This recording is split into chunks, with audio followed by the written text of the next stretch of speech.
que Él dice que hagamos. A Él sea toda la gloria por los siglos de los siglos. Marcos, capítulo 12, versículo 13. Y le voy a pedir el favor, si puede, si está en su capacidad, si está allí en su corazón, y si su capacidad física le permite, colóquese de pie, si no puede quedarse allí sentado.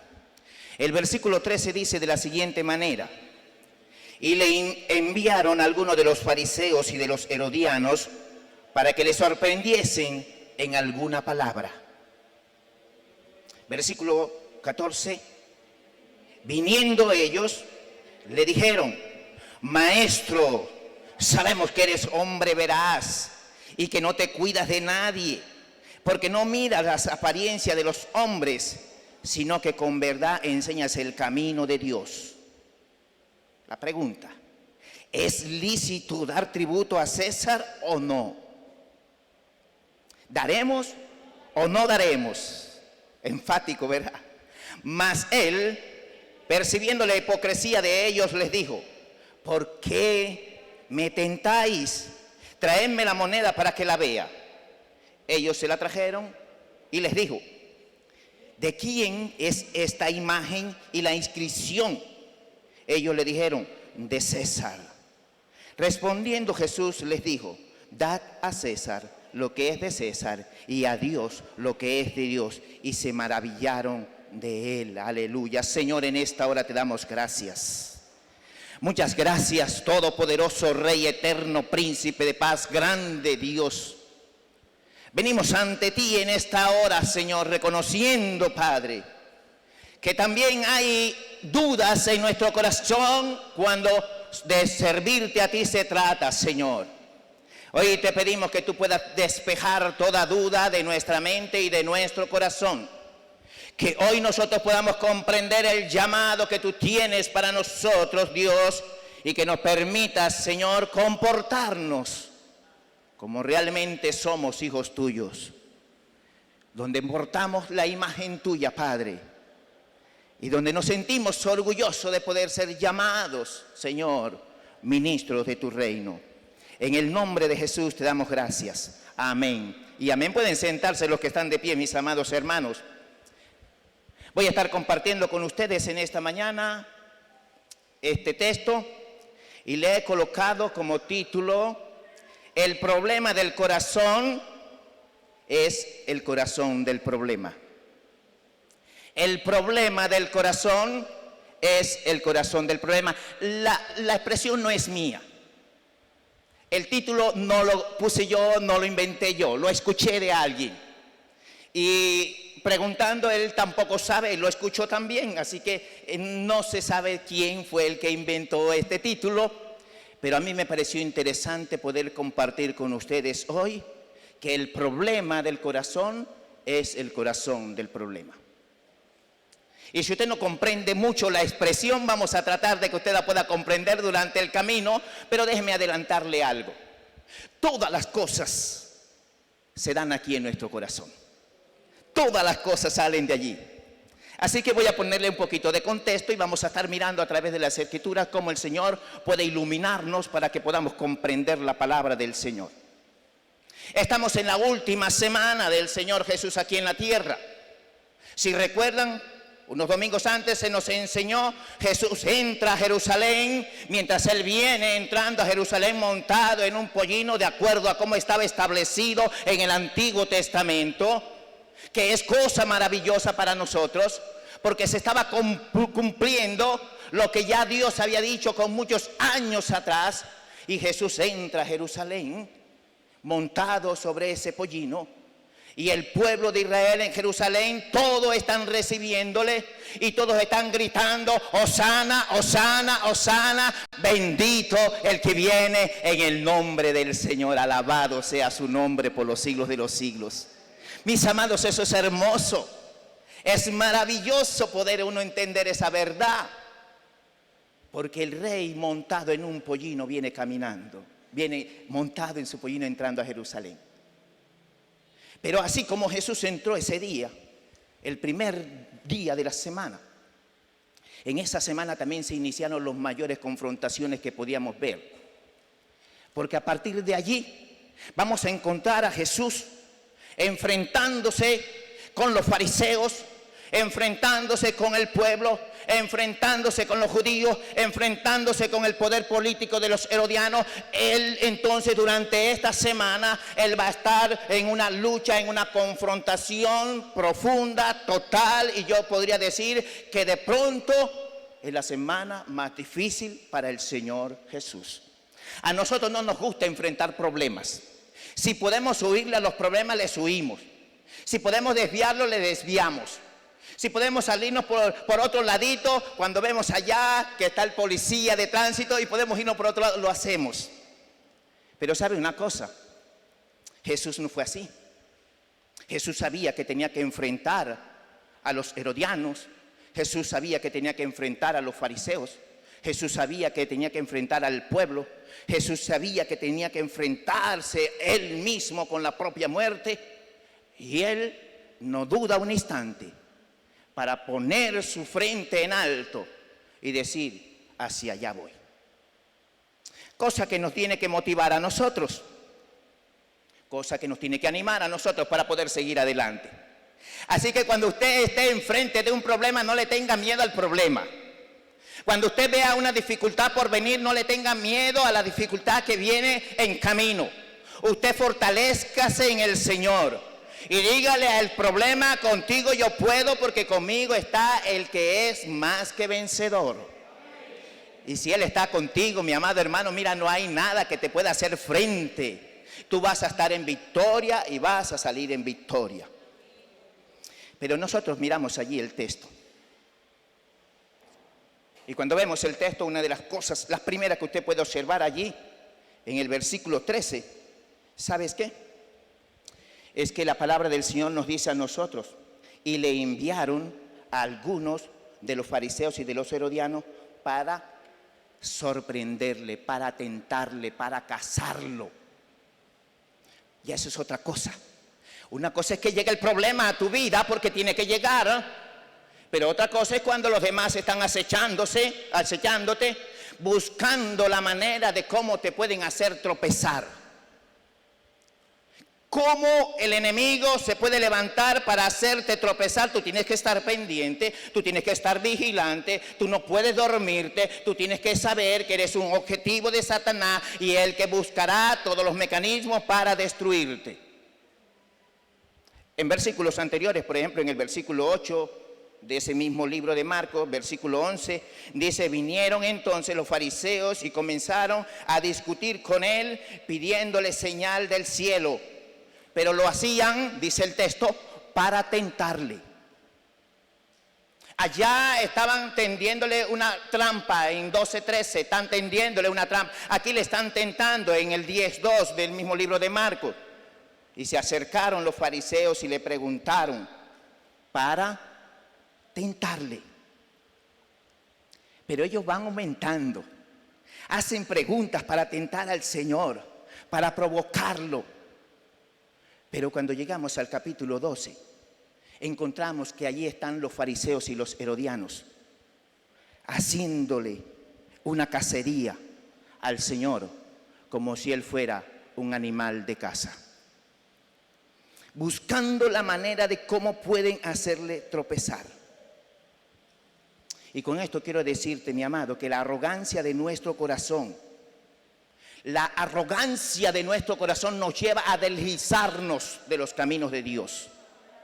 La arrogancia de nuestro corazón termina a nosotros colocándonos como los opositores de los propósitos de Dios. Cuando tú y yo dejamos que la arrogancia tome el control de nuestras vidas, entonces nosotros estamos dando lugar para que el enemigo tome territorio sobre nuestros pensamientos y sobre nuestras emociones. Y tarde que temprano, si nosotros no tomamos cartas en el asunto, terminaremos oponiéndonos a los propósitos de Dios. Y aquí encontramos nosotros a estas personas. Aquí encontramos a estos hombres uniéndose, eran enemigos, no podían verse. Si uno iba por un lado de la calle, digamos que el fariseo va por el lado derecho, el herodiano va por el lado, van juntos y terminan encontrándose, preferían abrirse el uno del otro, enemigos. Pero encontraron un propósito. Llegaron a un punto y dicen, nosotros no podemos seguir así porque hoy se ha levantado alguien a quien nosotros tenemos que unir fuerza. Y entonces los fariseos y los herodianos comienzan a hacer fuerza para poder destruir al Señor. No era para asustarlo, no era para que él desistiera de los propósitos, no era para que el Señor se amedrentara, tuviera miedo, quisiera seguir adelante. No, la palabra del Señor nos dice a nosotros que el propósito del corazón de él y los pensamientos de estos dos grupos era destruir al Señor. Una vez más, el problema de nuestro corazón o con nuestro corazón es que Él es la raíz del problema. De allí es que nacen los problemas, las dificultades, las envidias, los pleitos. Nacen allí en nuestro corazón. En la Biblia encontramos una cantidad de expresiones más enfáticas todavía que el título que yo coloqué. Más enfáticas todavía porque son palabras de Dios. Es el mismo Dios hablando en relación a lo que es nuestro corazón. Es el mismo Dios hablando en la condición de nosotros y de cómo nosotros podemos llegar a un punto de quebrantar los principios con tal de salirnos con la nuestra. Con tal de que se haga lo que nosotros queremos. Y el primer texto que yo quiero darte en esta mañana para que tú puedas ir mirando y analizando que el problema es nuestro corazón y que el problema lo define Dios de una manera más radical y más profunda y más enfática, lo encontramos en Génesis capítulo 6, versículo 5. Y vio Jehová que la maldad de los hombres era mucha en la tierra.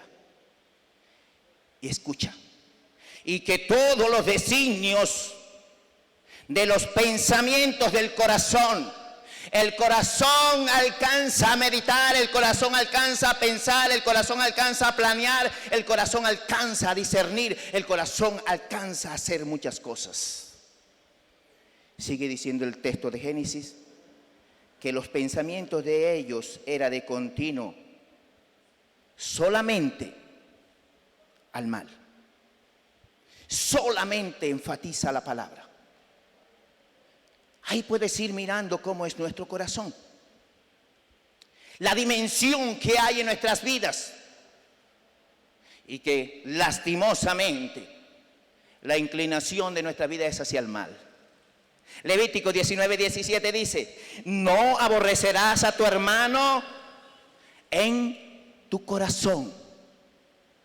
No aborrecerás a tu hermano al saludarlo, no lo aborrecerás porque él tiene otra doctrina, no lo vas a aborrecer porque él está haciendo señales y milagros, no lo vas a aborrecer a él porque está sanando enfermos, no, él dice, no vas a tener en tu corazón, no vas a guardar en tu corazón nada de resentimiento contra tu hermano, y eso tienes que verlo en tu corazón. Y es el momento para que vayamos preguntándonos nosotros, ¿cómo está mi corazón? Porque el corazón planea, así como lo vamos a ver ahorita, cuáles son los planes de nuestro corazón. Deuteronomio 4:39 dice, aprende pues hoy, y me encanta esta parte, reflexiona en tu corazón.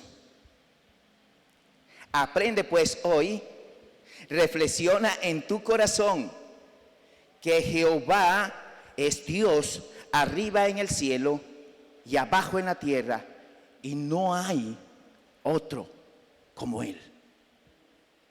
¿Sabe qué está diciéndonos el texto allí, mis amados? Mira, Él ve todo, pero Él también escucha todo, pero Él también juzga todo. Ve todo, escucha todo y todo lo juzga. No podemos ver nuestros corazones, no podemos ver nuestros pensamientos. Yo no puedo ver qué tú estás pensando, yo no puedo ver qué hay allí en tu corazón. Pero Dios, a quien tú y yo adoramos, Él lo ve todo.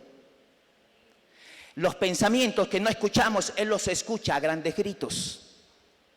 Esos pensamientos que tú y yo no podemos escuchar por la incapacidad que tenemos, el Señor los escucha.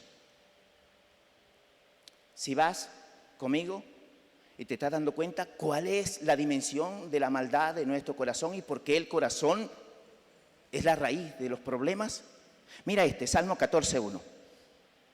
Dice el necio en su corazón. ¿Dónde lo dice? En su corazón. ¿Y qué dice el necio? El necio dice: no hay Dios. Por tanto, yo puedo vivir como quiera vivir. Por tanto, yo puedo hablar como yo quiera hablar. Por tanto, yo puedo andar como quiera andar. A mí nadie, y no tengo que entregarle cuentas a nadie, dice el necio en su corazón. Espero que no haya ningún necio aquí, porque yo siempre he creído que no pasarán 5 segundos después de la muerte en que cualquier persona que parta de esta tierra se dará cuenta de la existencia de Dios. No pasarán 5 segundos, porque inmediatamente que salga del espíritu del cuerpo, yo creo que inmediatamente ese ser entenderá que sí hay Dios. Así que lo que dice el necio en su corazón tiene que reevaluarlo, tiene que replantear eso. Jeremías 17:9 lo dice de otra manera. Este es el que más me encanta, porque me lleva un poquito más allá. Mira lo que dice: engañoso es el corazón, engañoso. No confíes en tu corazón, no confíes en tu corazón, te engaña. Más, dice Jeremías, más que todas las cosas. Una vez más te lo voy a leer. Engañoso es el corazón más que todas las cosas, no que algunas, que todas las cosas. Y luego añade: y perverso. Perverso. Así que yo creo que es hora que tú digas: mi corazón es perverso. El mío lo es. Yo no sé si será el tuyo, el mío es perverso. Me toca decirle al Señor que me ayude. Y termina Jeremías con una pregunta: ¿quién lo conocerá? No hemos llegado todavía a ese punto de conocer nuestro propio corazón. Creemos conocerlo, pero todavía, mi amado hermano, no lo hemos conocido. Así que hoy vamos a estar mirando 4 cositas. La primera, la violencia del corazón. La violencia de tu corazón y de mi corazón. Usted dirá: bueno, mi corazón no es violento. Bueno, vamos a mirarlo. El razonamiento inadecuado y destructor del corazón. La oposición del corazón y la admiración del corazón. A Él sea toda la gloria. Y sabes una cosa, que en este texto que nosotros estamos mirando, la violencia del corazón comienza con un proceso de planeación. No se dio a la noche a la mañana. Los herodianos y los fariseos no se pusieron de acuerdo porque dijeron: ven acá, ya es hora que hagamos una tregua en nuestra ideología, en nuestro sistema de pensamiento. Vamos a sentarnos, vamos a discutir, vamos a llegar a un acuerdo, vamos a ver qué se puede hacer con esto. No, mi amado hermano, eso no fue así. Ellos habían planeado, habían acumulado allí inconformidad en su corazón. Ellos estaban pendientes de todo acto de Jesús. Cuida tu corazón, cuídalo. Cuídalo de toda injusticia falsa. Porque tanto los fariseos como los herodianos, ellos estaban convencidos de que su justicia era buena y que lo que ellos estaban apelando, lo que ellos estaban planeando, lo que ellos estaban diciendo, por lo que ellos estaban luchando y por lo que ellos estaban reuniendo también, era justo, pero no es así. Ira acumulada. Ahorita te voy a decir algo de la ira. Mateo nos dice a nosotros de la siguiente manera, Mateo capítulo 22, versículo 15. Entonces se fueron los fariseos y consultaron, se pusieron de acuerdo cómo sorprender al Señor en alguna palabra. Cuando el texto nos está diciendo que ellos consultaron, ellos sacaron tiempo, podían estar lo más ocupados posible de la vida, pero ellos dijeron: no, hay algo más primordial, hay algo en lo cual nosotros necesitamos interesarnos, estamos interesados y vamos entonces a ponernos de acuerdo. Lucas capítulo 20, versículo 19 dice: procuraban los principales sacerdotes y los escribas echarle mano. Aquellos estaban consultando. Lucas nos dice que ellos fueron un poquito más adelante. Ellos dijeron: vamos a ver en qué lo podemos lograr, en qué lo podemos capturar. Cuando Él diga algo, enseguida lo agarramos. La violencia de tu corazón. El propósito era enfrentar a Jesús con las multitudes. El propósito era enfrentar a Jesús con el poder político. El Señor está en medio de la batalla, por decirlo de alguna manera. El Señor está allí, pero no está entre la espada y la pared, porque el Señor siempre sabe ganar sus victorias. Alabado sea su nombre. Mira, a Él nadie lo sorprende, a Él nadie lo coge desprevisto. Él siempre sabe cómo responder. Ellos estaban convencidos, ellos estaban allí diciendo: vamos a planear de qué manera podemos nosotros lograr que Él caiga en una trampa y apenas Él diga una palabra en contra del imperio o en contra del pueblo, enseguida nosotros aprovechamos la oportunidad. La violencia del corazón. Cuando tú y yo leímos o estudiamos, o te devuelves si quieres a Marcos capítulo 3, encontramos allí al Señor Jesús. Llega a la sinagoga. Estando en la sinagoga, Él viene y ve a una persona que está allí, y viene y le llama y le dice, o hace una pregunta allí a todos los que están en las sinagogas: ¿es lícito en los días de reposo sanar a alguien? Él nada más hizo esa pregunta así como que retórica, para qué respondían los que estaban allí. Y solamente basta con que tú leas todo el relato y llegues al versículo 6. Porque ninguno respondió. Yo creo que lo lógico sería para ti y para mí responder: claro, como nosotros vamos a dejar a una persona que ha llegado aquí con un fuerte dolor de cabeza, que ha llegado con un fuerte dolor de muela, ¿cómo lo vamos a dejar allí? Lo más lógico es que nosotros por lo menos hagamos algo, le demos un analgésico para que éste pueda recuperarse. Pero los fariseos no pensaban así.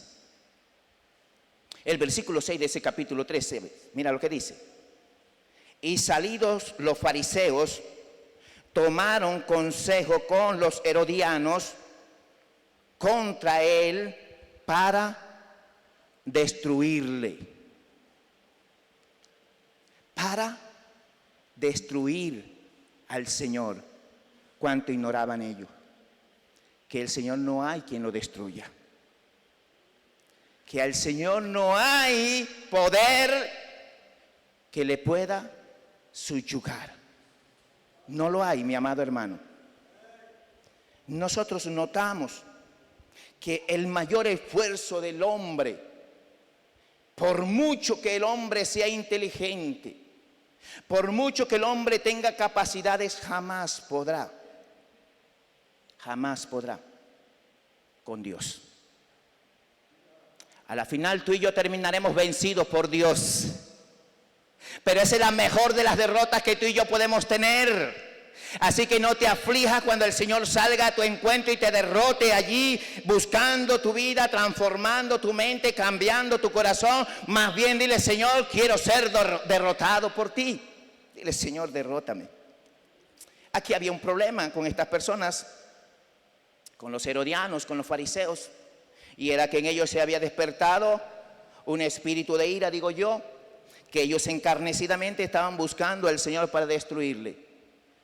Y yo creo que para nosotros no sería difícil de poder entender, porque cada uno de nosotros también hemos manejado la ira. En algún momento determinado tú y yo también hemos sido sometidos a presión y tú y yo entenderíamos que la ira es un gigante difícil de vencer. Y que difícilmente nosotros podemos salir victoriosos como David salió con Goliat. Difícilmente nosotros le podemos mochar la cabeza a la ira. Necesitamos estar allí. Pero ¿sabes dónde nace la ira? La ira nace en el corazón. La ira nació en el corazón de estos hombres. Planearon ellos eso. ¿Cómo podemos vencer? Mira lo que está haciendo ya. Busquemos manera para destruirlo. La ira del Señor es totalmente diferente, porque la ira del Señor es una ira santa, justa. ¿Sabes qué? Una cosa, tú lees todos los evangelios, pero tú no vas a encontrar en una sola ocasión donde Jesús o donde los evangelios digan que Jesús se llenó de ira por algo que le hicieron a él. No lo vas a encontrar. Lee los evangelios, lee el libro de los Hechos, lee la carta a los apóstoles, lee lo que quieras leer, pero no vas a encontrar un solo texto donde se encuentre que a Jesús le hicieron algo y él se llenó de ira. No, él se llenó de ira, se llenó de enojo cuando vio que las cosas que se estaban haciendo era algo que estaba quebrantando las cosas de Dios, lo que tenía que ver con Dios, mas no lo que tenía que ver con él. Le dijeron a él en ocasiones: mira, se sienta con pecadores, mira, anda con esto, anda con aquello, mira esto. Pero Jesús nunca dijo nada, nunca se llenó, nunca escuchamos a Jesús refutando, nunca escuchamos a Jesús defendiéndose. La única vez que vemos en la palabra que Jesús se enoja, se llena de ira y hace azotes, es cuando el hombre se metió con las cosas sagradas de Dios. Y esto tiene que replantearme, tiene que traerme a mí un pensamiento. Cuando yo me lleno de ira, ¿es por las cosas santas de Dios? ¿Es por lo que están haciendo en contra del evangelio? ¿Es porque están degradando el mensaje bíblico? ¿O es porque se metieron conmigo? ¿O es porque se metieron con algo que yo amo, que yo quiero, que yo anhelo? Nada más quiero dejarte esa pregunta. Cuando tú te llenas de ira, cuando te enojas, ¿es por causa del evangelio? ¿O es cuando se meten contigo y te tocaron algo tuyo? Para analizar. La ira es algo con lo que tenemos que lidiar diariamente, todos los días. Así que aprovecha. Oportunidades en la vida las tienes para poder analizar, para que te puedas decir, ¿esto qué? Pero también para que puedas decir, esta es una oportunidad para yo glorificar el nombre de Dios. Esta es una oportunidad para yo decirle, contaré 10 de manera descendente. Y si es posible en números romanos, mejor, para que la ira salga. La ira, cuando no es controlada, nos lleva, se vuelve violencia, nos lleva a hacer lo que hicieron los fariseos y los herodianos.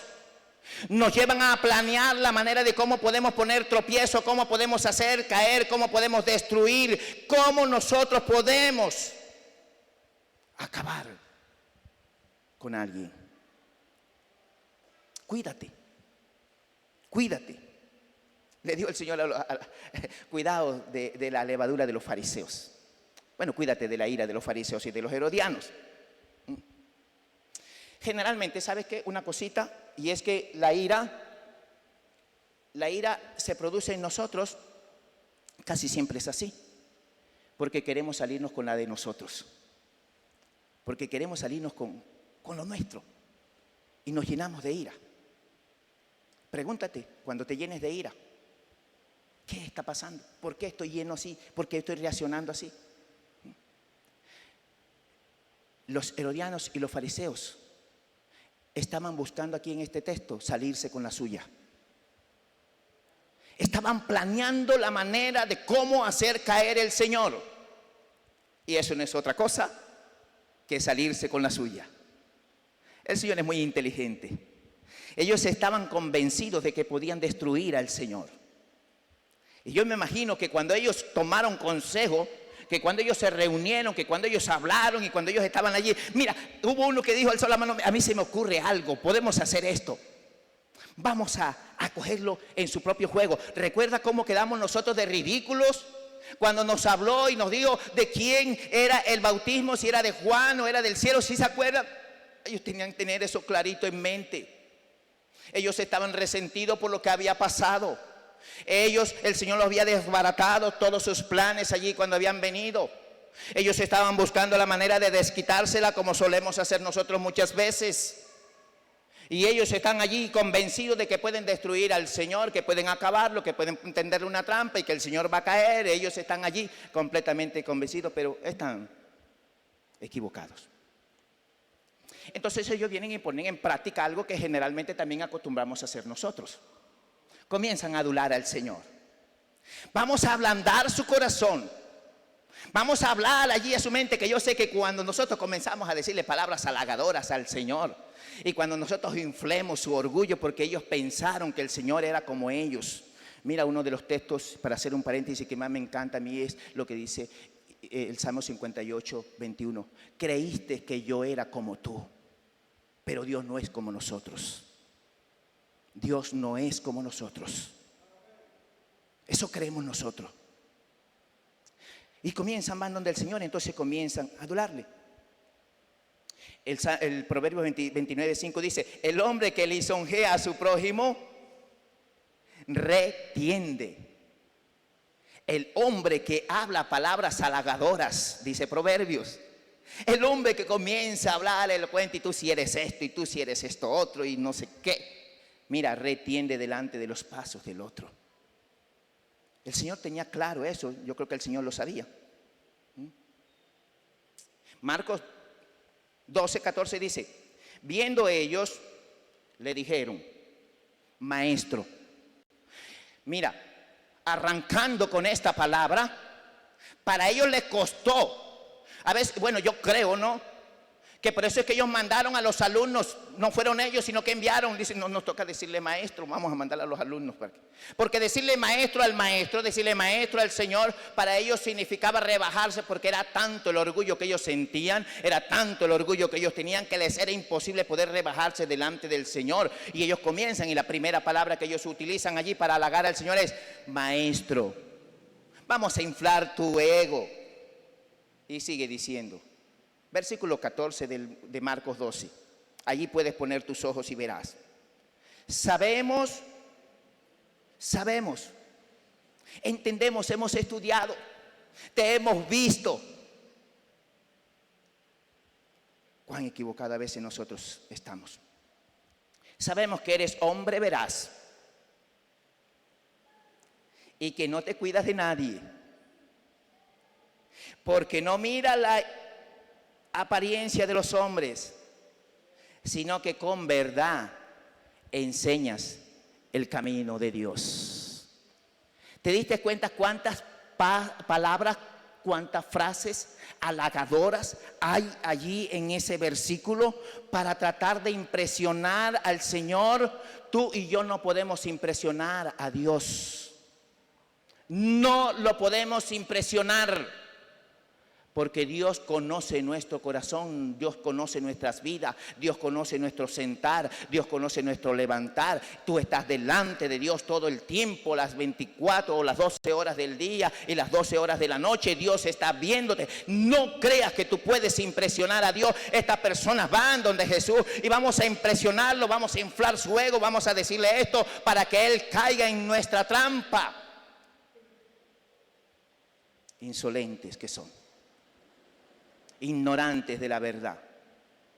La adulación lo único que hizo fue ocultar el resentimiento que había en ellos.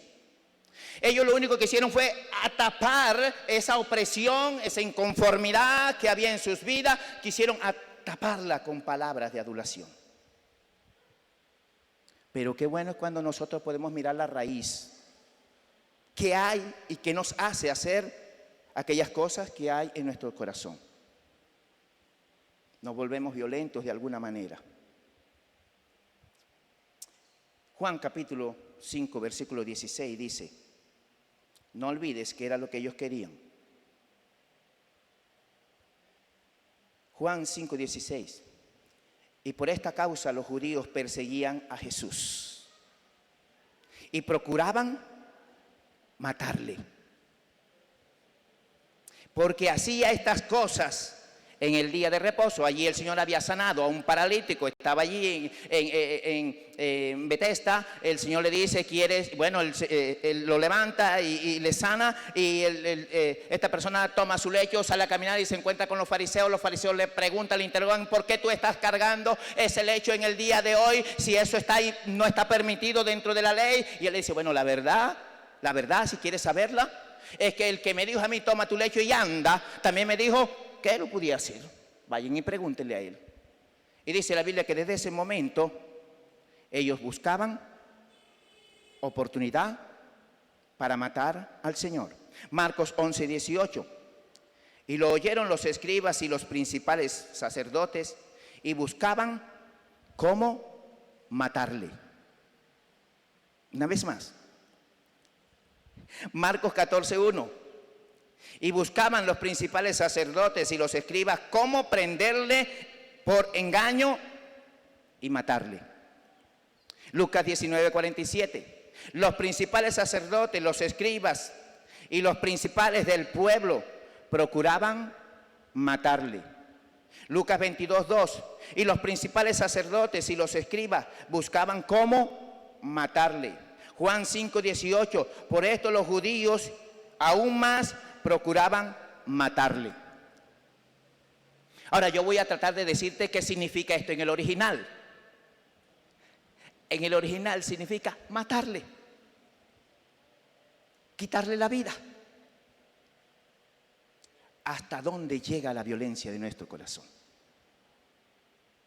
No es complicado entender el original a estas palabras. Intentaban matarle. Cuando Hitler estaba por obtener el poder, una de las cosas que él hacía era que él comenzaba a dar discursos y era muy bueno.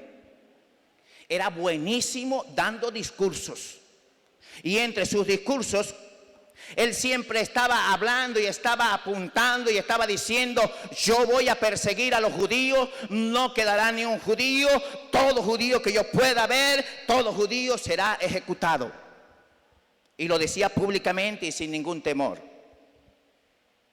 Mientras él daba estos discursos, en cierta ocasión, había un anciano enfrente de barbas bien largas y ya tenía sus añitos. Y cuando escuchaba a Hitler hablar, no dejaba de reírse. Y Hitler lo alcanzaba a ver y decía, bueno, ¿y este por qué se ríe? Hasta que cuando terminó de dar su discurso, le mandó a llamar a la habitación, y una de las preguntas que Hitler le hace a este anciano es, yo quisiera saber tú por qué te reías cuando yo estaba hablando. Y el anciano no dejó de reírse. Le dice, porque yo conozco que hace mucho tiempo hubo un hombre que quiso exterminar al pueblo de Israel, al pueblo de Dios. Y le fue tan mal que hasta el día de hoy nosotros celebramos lo que llamamos Pascua, en conmemoración de lo que Dios había hecho. Luego después, cuando el pueblo está en el exilio, se levantó un hombre también queriendo destruir al pueblo de Israel, y Dios sale a su encuentro. Y después que Dios derrotó al enemigo, nosotros no hemos dejado de comer pasteles. Y yo me he estado preguntando, ¿qué voy a comer yo cuando vea tu derrota? ¿Qué voy a comer yo cuando vea que tú no logras tus propósitos? ¿Qué voy a comer yo cuando no vea que tú lograste tu objetivo? Porque eso significa que Dios siempre respaldará a sus hijos, y Dios siempre saldrá al encuentro de su pueblo. Alabado sea el nombre del Señor. Estas personas estaban buscando con violencia acabar con el Señor, pero no lo lograron. La principal razón por la cual Jesús no escucha las palabras de elogio, de adulación que le están diciendo, Es porque él sabía que no nacían de un corazón sincero. Es por eso que él entendió que todo lo que estaban diciendo era una trampa, un engaño. Lo tenía clara. Él sabía que había disgusto en el corazón de los fariseos y de los herodianos y de algunos del pueblo. Él sabía que estaban en desacuerdo política, religiosa, moralmente. Jesús le había hecho llamados de atención frente a frente. Es por eso que ellos en su malvado corazón no desaprovecharon oportunidades para tenderle trampa, para buscar la manera de cómo matarle. Es por eso que ellos había resentimiento allí en su corazón. Pero también habían celos y envidia. Y voy a quedarme con esta última porque las otras no te las voy a poder explicar. Envidia y celo es grave para el Hijo de Dios. Porque la envidia y los celos fueron lo que despertaron en estas personas el deseo de querer acabar con el Señor. La popularidad que el Señor había tenido cuando hizo milagros, cuando sanó enfermedades, cuando libertó endemoniados, cuando hizo tantas cosas, cuando se reunía, cuando tomaba a los niños, cuando hizo todo eso, ellos eso no les gustó para nada, porque había envidia en el corazón de ellos. La envidia carcome, se mete poco a poco, pero va creciendo. Es como la levadura. Tenemos que cuidarnos. La envidia y los celos buscan arrastrar a otros. No se quedaron con ellos. Ellos dijeron: a Jesús no lo podemos tener así. Busquemos manera para acabar. Y buscaron todos los mecanismos para acabar con el Señor. La envidia y los celos se alegra del mal del otro. Una vez más, yo me los imagino a ellos celebrando victoria antes de la destrucción. Porque cuando ellos fueron y planearon, dijeron: con esto lo tenemos ya en nuestras manos. Con esto ya acabamos con él. Ellos quizás celebraron victoria antes que se dieran las cosas. Y quiero dejarte esto en tu mente y en tu corazón. La envidia y los celos son compañeros de cama que nunca duermen. Ellos nunca duermen, pero le quitan el sueño a cualquiera. La envidia y los celos son compañeros de cama que nunca duermen, pero le quitan el sueño a cualquiera. Así que tenga cuidado. Tenga cuidado. El pecado está rodeándonos, anda alrededor de nosotros. No va a descansar hasta que no logre cazarnos, hasta que no logre hacernos caer, hasta que no logre destruirnos. Tenga cuidado, no se duerma, esté a las expectativas. La envidia y los celos nunca duermen, pero le quitan el sueño a cualquiera. Miremos ahora el razonamiento inadecuado y destructor del corazón de estas personas. Ellos llegan donde el Señor y llegan con dos preguntas. Yo creo que la segunda es más fuerte, más punzante que la primera. La primera dice: ¿es lícito dar tributo a César o no? Es la primera pregunta con que ellos van al Señor. A ver, Señor, nosotros, después de todo lo que te hemos dicho, que tú eres esto, que tú eres aquello, y que tú no te cuidas de nadie, y que, bueno, todo. Entonces vienen y le dirán: ¿es lícito dar tributos a César o no? Ellos estaban buscando hacer caer al Señor. La segunda pregunta dice, que ahorita la vamos a abordar: ¿daremos o no daremos? Esta era más enfática.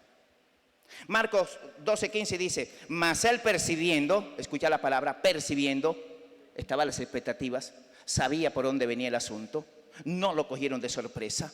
Él sabía por dónde venía ya. Es que antes que ellos vinieran a adularlo, ya él sabía cuál era el propósito. Él les dice: hipócritas. Esta hipocresía, Mateo nos dice así, ¿por qué me tentáis? Traedme la moneda. Mateo 22, 18 lo dice. Pero Jesús, conociendo, y mira cómo dice Jesús en Mateo. Jesús conociendo la malicia. Ahorita te decía, el Señor conoce nuestros corazones y nuestros pensamientos. Lo conoce, sabe. Así que no te sorprendas. Y Lucas 20, 23 dice, mas él, refiriéndose al Señor, comprendiendo la astucia de ellos. El Señor conoce y les pregunta, ¿por qué me tentáis? El dilema, mis amados, de los opositores radicaba en que los propósitos de Dios chocaban con sus propósitos. El dilema de los fariseos, el dilema de los herodianos y de muchos del pueblo chocaba precisamente porque ellos estaban pensando que los propósitos de Dios eran contrarios a sus propósitos. Y ese también es nuestro dilema. Nuestro dilema también es ese. Cuando yo estoy pensando y estoy creyendo que lo que yo estoy pensando, que lo que yo estoy planeando, que lo que yo estoy argumentando está por encima de los propósitos de Dios, estoy diciendo, Señor, el que estás equivocado eres tú, el que tiene la verdad soy yo. Pero no es así. La verdad es la verdad bíblica y la verdad bíblica está por encima de lo que yo creo, de lo que yo pienso, de lo que yo planeo, de lo que yo supongo. Esa es la revelación y esa es la verdad.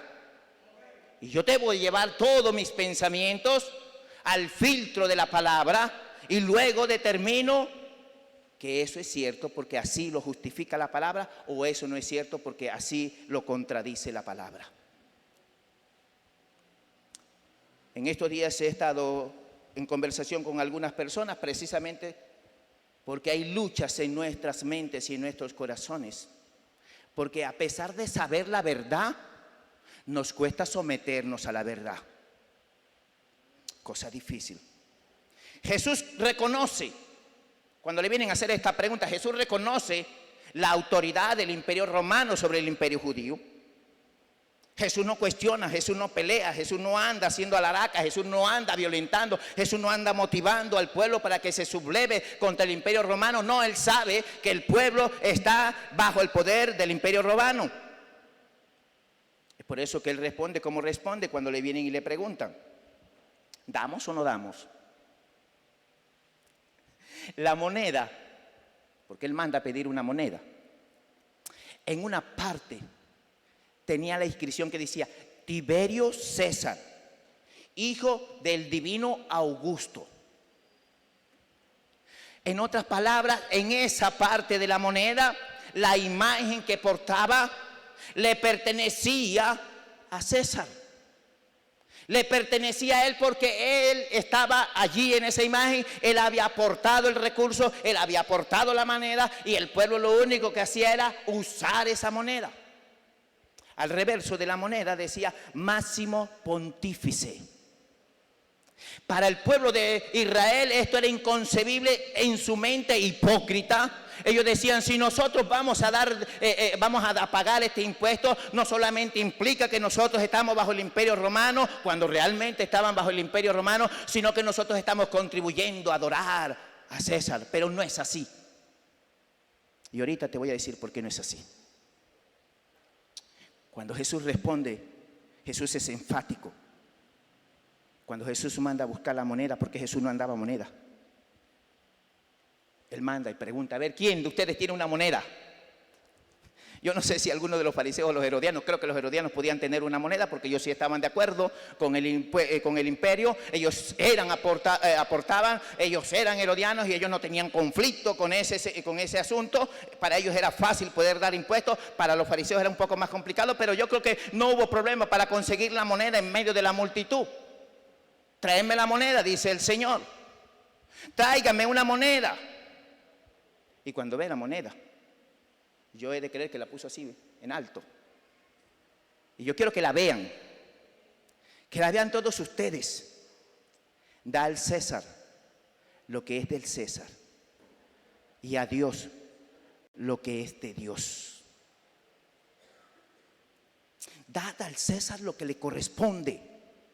Si la moneda es del César, dásela al César, no es tuya.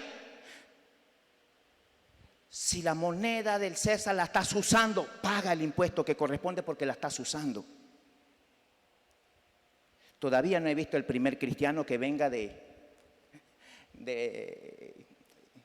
la Secretaría de, creo que es de Hacienda o de Tesorería, no sé, que venga feliz, cantándole al Señor: Señor, gloria a Dios, he pagado los impuestos por este año. Todavía no he encontrado un cristiano que se acerque y diga: estoy gozoso porque imagínate que hoy el Señor me permitió ir y pagar los impuestos de mi casa, de mi finca, de qué sé yo, del carro. Mira, nos toca pagar impuestos. No discutas, no pelees. No, que no lo están usando como yo quiero. No te importa. Ellos están bajo autoridad, de acuerdo a Romanos 13. Y hazlo, no por la persona, pero hazlo por el puesto que tiene, por donde Dios lo colocó. A Jesús nadie lo coge de sorpresa, te dijo ahorita. ¿Sabes qué?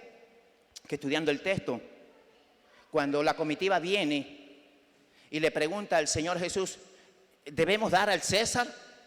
¿Debemos pagar impuestos? El término que utilizan allí es devolverle a alguien algo más.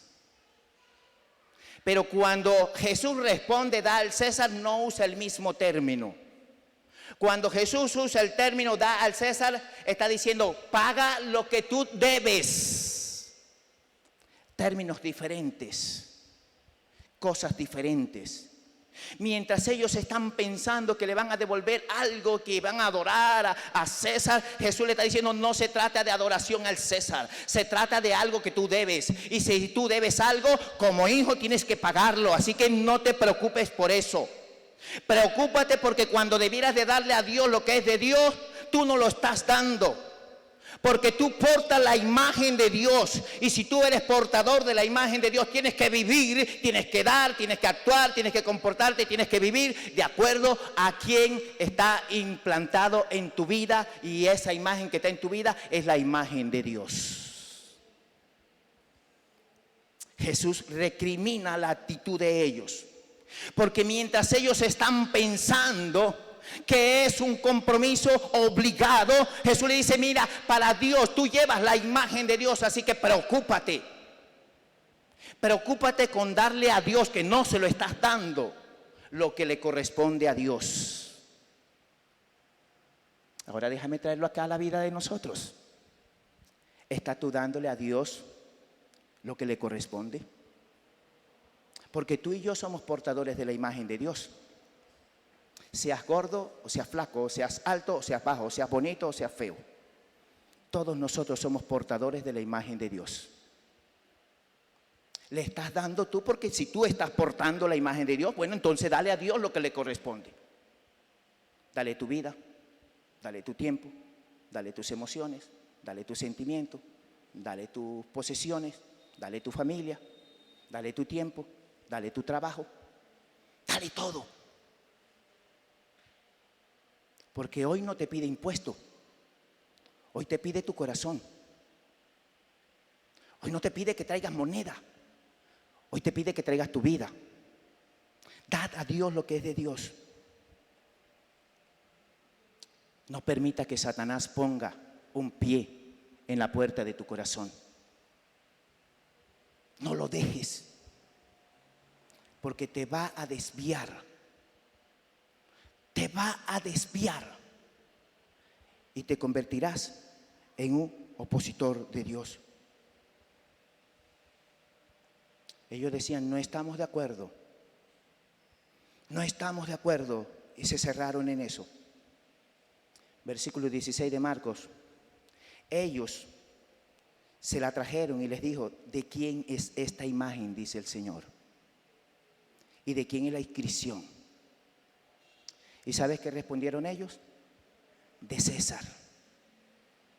El Señor hoy llama y te dice: ¿de quién es la imagen que tú estás portando? Y yo espero que tú digas: yo soy la imagen de Dios. Yo llevo la imagen de Dios. Mira hacia adentro, mi amado hermano. Mire hacia adentro, mire hacia su corazón, porque Él va a hablar de sus acciones. Mira hacia adelante, porque vamos a entregar cuentas a Dios de todo lo que nosotros hacemos. Mira hacia arriba, porque a Dios lo que es de Dios. Esta es la razón por la cual Jesús confronta, Jesús habla, Jesús dice: no nos cobijemos bajo la sabiduría del mundo, no planeemos en nuestros corazones, porque habrán consecuencias de juicio para nosotros. El egoísmo religioso de estas personas les llevó a ellos a hacer y a decir lo que dijeron. Cuida tu corazón, cuídalo. Y finalmente ellos dicen la admiración del corazón, la última parte del versículo: y se maravillaron de Él. Se maravillaron de Jesús. Esto me lleva a que nosotros podemos ser estrictamente, extremadamente religiosos, pero podemos estar muy lejos de los propósitos de Dios. Podemos ser estrechamente religiosos, guardando muchas cosas, pero podemos estar alejados de una comunión íntima con el Señor.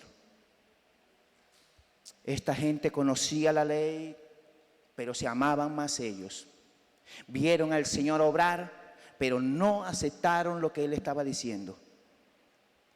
El distintivo del discípulo o seguidor del Señor no es cómo habla, que tanta Biblia sabe, cómo luce, cómo ora, cómo enseña, sino cómo vive.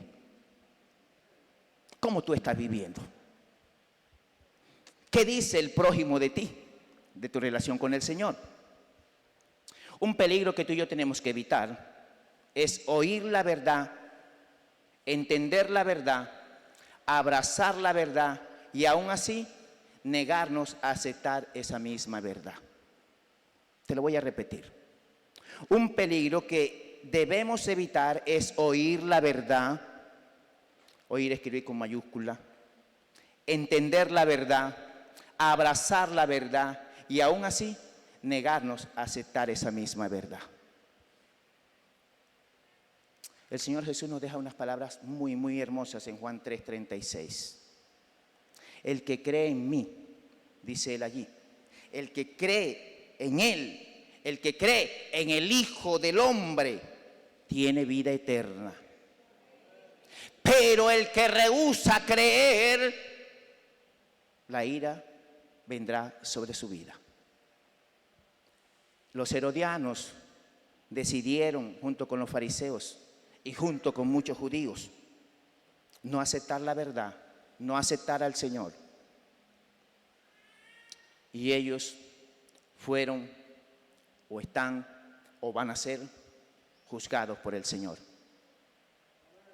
¿Qué esperas tú? Quiero dejarte 3 cositas en este día para que durante toda esta semana estés pensando, para que durante esta semana puedas ir meditando. La primera: todo cuanto hacemos debe ser producto de un corazón transformado. Todo lo que tú hagas debe ser el producto de un corazón que ha sido transformado por Dios. Amén. Amén. Gloria al Señor, así es, lo voy a hacer. Segundo, esta es una pregunta. ¿Está trabajando Dios en mi corazón? No respondas, solamente llévatela. Pregúntate: Señor, ¿estás tú trabajando en mi corazón? ¿Estás trabajando en esta área de mi vida? Tengo luchas con ella, Señor. Te pido que me ayudes porque tengo dificultades. Entonces pregúntate: ¿está trabajando Dios en tu corazón? Y esta tercera: ¿me está doliendo el pecado de mi corazón? ¿Cuándo fue la última vez que tú lloraste delante del Señor por el pecado que tú cometiste? ¡Au! Hace rato. ¿Cuándo fue la última vez que lloraste por haber pecado contra Dios?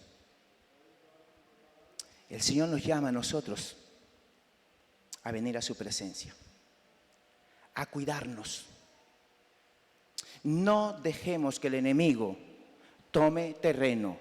No dejemos que la envidia y los celos, no dejemos que la violencia en nuestro corazón se apodere de nuestras vidas. No nos volvamos opositores de los propósitos del Señor. Así que quiero invitarte a colocarte sobre tus pies. Conforme a la palabra te haya hablado, quiero darte un minuto para que estés pensando y quiero que le digas al Espíritu Santo que hable a tu vida. Quiero que le digas al Espíritu Santo en esta mañana: recuérdame cómo tengo que actuar, cómo tengo que vivir, cómo tengo que hablar. Este tiempo es un tiempo para que lo tengas allí con el Señor. Únicamente tú y Dios van a estar hablando. Solamente tú y Dios van a conversar con Él. Y allí, mientras pasa este tiempo que estás tú preguntándole a Dios, tú le puedas dejarte usar por el Señor, dejarte hablar por el Señor. Que tú le puedas decir en esta mañana: Señor, aquí estoy.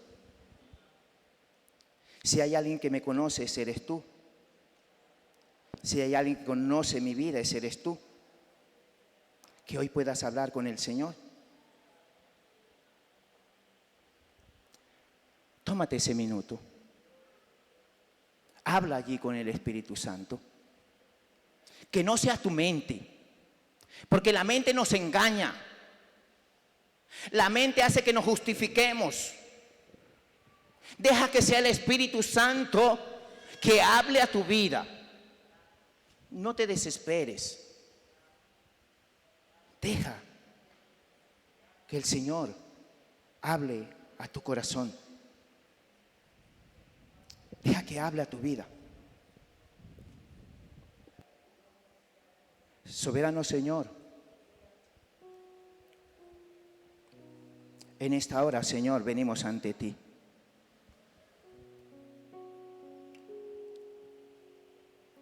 Venimos ante ti porque ¿a quién más podíamos acudir? Si hay alguien que puede hablar a nuestro corazón, si hay alguien que puede redarguirnos, si hay alguien que puede ministrar, eres tú a través de tu Espíritu Santo. Llévate en esta mañana todo aquello que pueda ser obstáculo para sentir que tú hablas a nuestras vidas, para sentir que tú hablas a nuestro corazón. Todo aquello que no nos deje a nosotros andar y vivir, caminar como tú dices. Ayúdanos, oh Dios. Aquí estamos, oh Dios. Te bendecimos, Rey.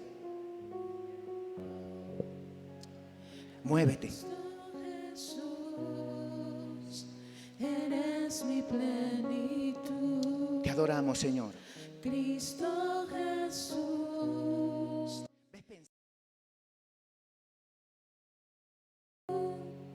Cristo Jesús. Que el Señor sea tu plenitud en esta mañana. Eres mi plenitud. Que puedas venir ante Él. Cristo Jesús. Derrama hoy tu corazón. Eres mi plenitud. Derrama tu vida ante aquel que te llamó y que te rescató. Eres mi plenitud. Señor, te adoramos. Cristo Jesús. Te exaltamos, oh Rey. Eres mi plenitud. Sí, sí, Señor.